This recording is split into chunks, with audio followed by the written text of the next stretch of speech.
this is heavy. I don't know if I can. Yeah, I'm sorry. I haven't been working out enough. It's on. I know. What's up? It's been a while since we've done that. I don't even one. like you. You do. You travel with me all the time. Well, oh wow, you're one of those. You're just a gold digger. I am. Okay, You're my I'm all right sugar daddy. All right, I'm all right with that. That's cool. So it has been a while since we've done that. You'll have to forgive her if the camera starts doing drifting Okay, down. He has my arm. Okay, there we go. I'm not using the GoPro. I found out on the video that I published a week or so back that using the GoPro in this Jeep, that the mic on the GoPro is not. Speaking of mics. You know, sorry. The mic on the GoPro is not that good. And really? Then we use it in this soft top Jeep, and it's just, it's not bad, but it's just makes it difficult. Actually, it's on the videos coming out Sunday, this coming Sunday, if I get this out on Wednesday. We'll see how this all works out. See my hand? Yeah, I am. I'm like fascinated.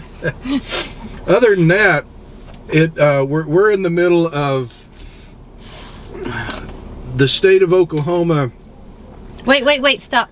Remember that thought.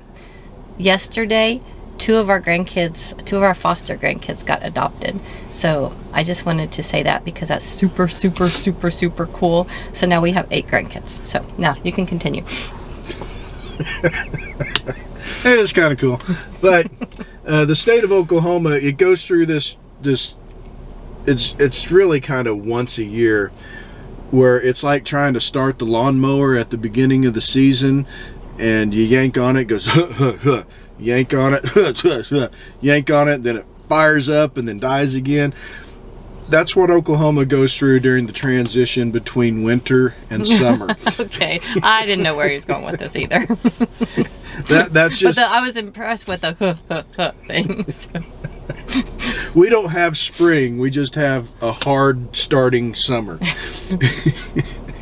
I mean, it's like last week we had like, it seemed like there was like an 80-degree day or something like that last week. Mm-hmm. And tornado warnings everywhere, you know, the normal, you know, as the block party tornado watches going on. And then yesterday I was like, oh, sorry. Oh, wow. Oh, you're upside down now. Wait, no, you're not. I'm sure you're not. It just looks like you're upside down. It's okay, just there we go. Well, now you're not upside down to us. See, actually, but it's us that's upside down. We can see you. It was us. It was you that we were looking at here. So you might want to put some clothes on. Yeah, I'm talking to you. But not you. No way. He is offended. He shouldn't be. Anyway, this week on the Whassup, we're going to talk a little bit about how Terry and I love our national parks, but they don't love us anymore. Interesting segue. Yeah, it's true. It's true. Hey, so one of the things going on with national parks, and it has been going on since October, actually well before that. No need for me going into details. You can find some other more eloquent people discussing this. No, they can't. But it basically boils down to, it's against the law for us to record video, to publish video recorded on federal lands without acquiring a permit that costs more money than what we will ever make on said video. Okay, now is this like the newer thing? Yes. Okay, because the old thing was, as long as you weren't making money on the video, you could post it. Well, correct? Those rules were kind of set aside for a while because of some lawsuit. You know, like I said, there are some more eloquent people out there that can. So you're right about the eloquent people.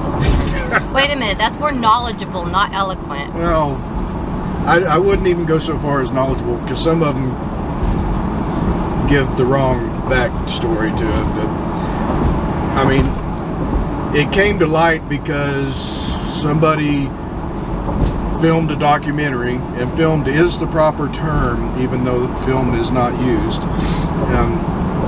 I just find that funny. But somebody filmed a documentary on federal lands and used that clip in their documentary and didn't acquire permission because, well, they didn't have a big massive film crew. They were just filming like Terry and I do, you know, just with a little handheld camera and all by himself, you know. So they got fined for using that footage, and by fined it's like $1,000 fine. That's not fine. And when the filmmaker opted not to pay the fine but take it to court, the National Park Service says, you know what, you're right, never mind. But the filmmaker's like, no, it's not just fine, because it would continue to happen. They would continue the bully tactics. And so this filmmaker just wanted to pull the plug on that one, and he had the resources to take him to court. So it was ruled, you know, unconstitutional for various reasons I won't get into. Well, so they had to pull the plug on those rules and develop new rules, and there was another court case or something or other. Anyway, the new rules are, if you're making money on the footage, you can't make the footage without getting a permit. The thing is, Terry and I don't make money on any of this. We don't. Because you guys don't tell your friends and neighbors to watch us. It's your fault. Oh, easy now. But we don't make money. We'd be raking in the dough. Yeah, and honestly, even if we were making money doing this, it wouldn't be enough money to cover what some of the parks or recreation areas would charge, right, for the application fee by itself. Which you don't get the money back if they deny you, correct? Yeah, right. You can apply for a permit, and if they deny it, you lose your application fee, which a lot of times is a couple of $100 or more, just for the privilege of applying to film in the lands that technically you own. Yeah, for what reason? To share it with other people so they'll want to go out there. Yeah. So that, I mean, wouldn't they want, I mean, I guess they're full right now, but I mean, for the most part, wouldn't they want people to come out to the national parks? And well, I mean, in the middle of all their advertising, you know, right, all their marketing, they're wanting to bring people to the parks. But anyway, so what it boils down to is Terry and I, well, the other piece of it, the whole rule about all the rules behind all this are so vague and ambiguous. It's not just Terry and I making money on it. If the platform we publish it on makes money off of the video, which they do, YouTube makes money off of our content. Facebook, you post a video from a national park on Facebook, guess what, folks? Even though you're not a content creator, you're just sharing something with family, you just broke the law. If you record a video of your dog's nose to nose with a chipmunk, yep, and you post it, you just broke the law. And we're not talking about, you know, Terry and I don't use fancy video equipment. YouTubers don't use fancy video equipment. TikTok people don't use fancy video equipment. For the most part. We've got SLR cameras or DSLR cameras or cell phones. The majority of folks use cell phones. You people that are just there as tourists and not doing anything for entertainment purposes have the same equipment we do. And a lot of times these DSLRs that we're using to record, the only difference between us and somebody taking a still photo is where the switch is on top of the camera. Yep. Okay, so I have a question. You know when you have that little live thing when you take a picture and it like moves a little bit before you take the picture? Hey, you know, it could be... You could get sued for that. You'll get and I think there's also like jail time. Fined. Okay. You can get fined, and I believe there's also possible jail time associated with this. Okay, so even though Terry and I don't make money on it, YouTube does. So it's illegal for us to film at the majority of federal lands. The other piece of it, and we have been personally, we have encountered this. Just because you're filming for recreational purposes doesn't mean you won't be accosted by a National Park Service employee while you're standing there recording something. Whose name possibly was Richard. We don't know, but we named him Richard. We did. This happened to us at Capitol Reef National Park a couple of years ago. We were approached because we were recording video, and we were accosted. It was 20 minutes of my life wasted on this guy because he did not understand we weren't doing it for commercial purposes. Yeah. But he's like, he wanted us to prove that we weren't recording the video for commercial purposes. Like, wait a minute. I have to prove that I'm not. I mean, so this applies to everybody in some way, shape, or form. Your vacation could be interrupted for a moment. Or 20 moments. By an overzealous Richard. park employee. When technically they really can't do anything about it until they see it online. The other ambiguous part of this rule, it says, it specifically mentions YouTube and TikTok. But it also says, I can't remember the exact words, maybe I'll post them up here on the screen while I'm talking, but it also says we're really not going after you guys. We're mainly going after the people that are interfering with, what's going on in the parks. We're not going to come after you. So what does that mean? Yeah, that means if the park superintendent wakes up in the morning and finds out the dog did his business in his shoe, and then he goes to the office and somebody's complaining that they saw a YouTube video that showed the Grand Canyon, he's going to go after him because he's a little ticked off at his dog. And he can. And he can. If you were to post a video online of some federal lands that you're in, and somebody complains about it, I'm not saying that there's trolls on the internet. No. Okay, I'm not saying we all know better than that. I mean, the internet is full of very, very kind people that would never do that. Format. But let's just say hypothetically, somebody decided, alternate world. Yeah, in some alternate world that somebody wants to complain just to see what happens. They're forcing the government's hand on this, and they've got to come after you, and they're going to fine you $1,000. All that being said, there are a lot of people trying to fix this. How do you fix it? Because I think that's important. You get a hold of your representative. Okay. And let them know what's going on.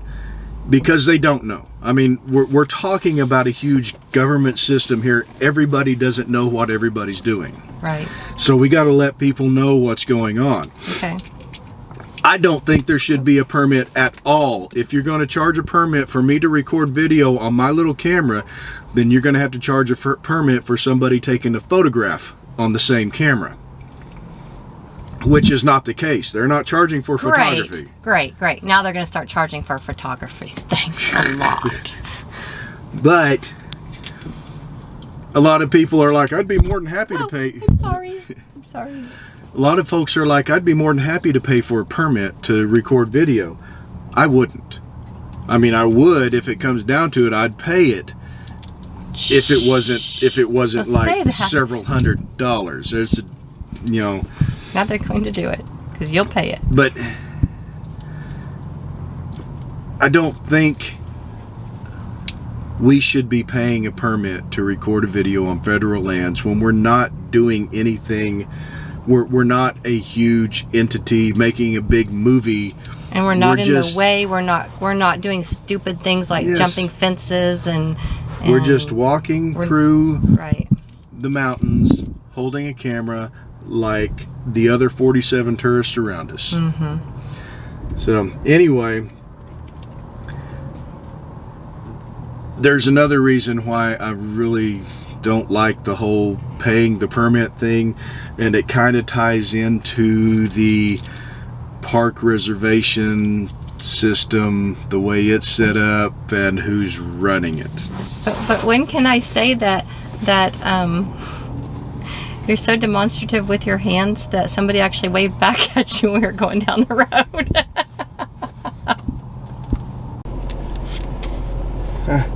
Okay, so I guess to wrap up the filming part of it, there are things going on in the government right now to try to do something about the permitting system, but still, let's get a little bit of momentum going behind it. And when I say federal lands, we're talking national parks, national historic sites, national forest, Bureau of Land Management land, all those public lands. So moving on to the park reservation thing. Okay, the park reservation thing has been kind of a thorn in our side for a couple of years. It was a COVID introduction. And sometimes it's not implemented at best, the best way, understanding that they're going through a learning process with it. But this next part, and I understand I'm going off into the conspiracy. Yeah, I know.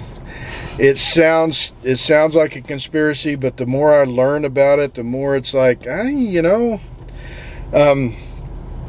recreation. To get some money? Yeah, recreation.gov. Sounds like a government website, doesn't it? That's where you go to reserve your campsite, or that's where you go to get your park passes, to make your park entry reservations. All that is done on recreation.gov. We assume, as normal everyday people, we assume naturally that all of that money is going to our national parks or to federal lands to make improvements. So we're okay. We pay it. That's fine. Okay. Here is the interesting part. It doesn't. Okay. One example is the Wave getting a reservation. They only let 64 people in there per day, and it costs like $5 or $6. The numbers, don't call me a liar on the numbers. I'm just liar on the numbers. I'm not positive on the numbers. I am positive on one piece of it. The reservation fee is more than the actual fee to get in. The reservation fee does not go to the National Park Service. It goes to the people that run recreation.gov, which, by the by, is not .gov. It is a private entity, Booz Allen, something or other, somebody who has a congressman or a senator in their hip pocket is what it boils down to. So I wonder why they get to use that site address. Yeah. It existed before. Oh. I believe. Okay. So it's the money.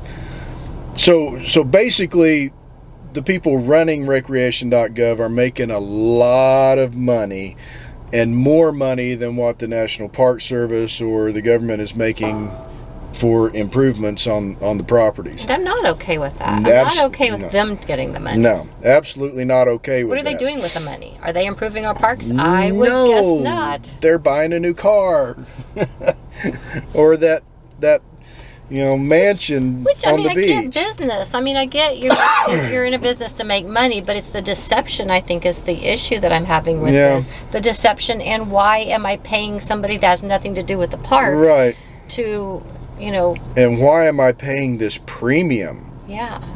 I mean, I'm sorry, but those websites, those reservation websites, don't take a whole lot of staff. Yeah. It's already there. It's already been created. It doesn't take a lot to monitor those sites to make sure everything's functioning right, and those sites really do most of the work on their own. So we're talking a lot of money going into the pockets of the company that runs it. Like she said, I do have a problem with that. And here's the part that goes off into the conspiracy theory type thing. There are some national parks that don't need a reserved entry. You don't need to select a time to go in. They just don't need it. However, those same national parks that don't need it are being convinced that they need to do that. Why? Well, when you make that daily that park reservation entry, when you do that, it costs a couple of bucks for you have to pay like $2 for an entry fee or for an entry permit, a time permit into Rocky Mountain National Park. How many millions of people went to Rocky Mountain National Park? Times 2. And that fee does not go to the national park. That goes to Booz Allen, recreation.gov. So, I think if they said, look, we don't have enough, we're implementing this new reservation system, and our staff is limited, so we're going to hire a third party, and they told us this. I mean, this was clear, and it didn't cost as much as it costs. I think I would be okay with that. I think that's transparency, and I actually think I'd be. I mean, I wouldn't love it. I'm not saying I would love it, but if they don't have the staff, I get it. I mean, it does take, like you said, it doesn't take much, but it does take some. So I get that, but be transparent about it, and then don't go crazy. Don't. Yeah. When the website makes more money than the national park. Mm-hmm. There's a problem. There's absolutely 100% a problem there. And conspiracy theory, I get it. But I 100% believe that if Booz Allen wasn't running the website, we would not have timed entry into a lot of the national parks, dare I say Rocky Mountain National Park. Zion, oh, absolutely. I can see that. But some of the others, no. Smoky Mountain National Park, the Great Smoky Mountains, is now charging you to park, if I understand correctly. Who's getting that parking money? Pretty sure it's not the Smoky Mountains. So, anyway, that's my conspiracy theory for the week. Hopefully for the next 5 years, because I don't do conspiracy theories. I don't do them either, but it doesn't sound right. But that is why we feel like the national parks don't want us. Mm-hmm. You take those two things and put them together, it's like, don't come see us. We don't want you. Hopefully the activity will do something about this filming permit where, you know, when we do go to national parks, Terry and I can still record video and post it. I feel like personally it provides people the opportunity to go to these national parks without going because they're unable to go, whether it's money or physical ability. And some of the places that we go, a lot of you folks watching the video can't make it. You can't physically do that 8-mile hike. You let us do it. You let us wear ourselves out so you can see that lake at the end of it. That's where I believe we're providing or you don't want to go into Canyonlands because you don't have a Jeep to go down into the White Rim Trail or something, and the only way you could do it is to watch it. And a lot of our videos take place on federal lands, so it is going to change things on the channel. Our content. You know, as far as our content, I don't know to what extent, but we'll find out. I mean, that visit to Rocky Mountain National Park is probably going to be one of our last federal lands video until things get resolved. That's sad. I don't like it. I'll still record the video and probably have to put up with an overzealous park employee when I tell him I'm recording this for my own personal use, but so be it. Anyway, that is what's up right now. We got more what's up coming up next week. I'm pretty sure of it because I have some exciting, scary news to share with you folks. It's scary. It really is. Do I know about this? You know that news. It's scary. Oh yeah, I know the news. Yeah, it's scary and it's exciting. Put a very in front of both of those. Yeah. It's so anyway, we'll talk about that next week. We should have time to record and edit and publish a What's Up video for next week, so we should. Life happens when you make other plans. Yep. Anyway, we'll catch y'all down the trail.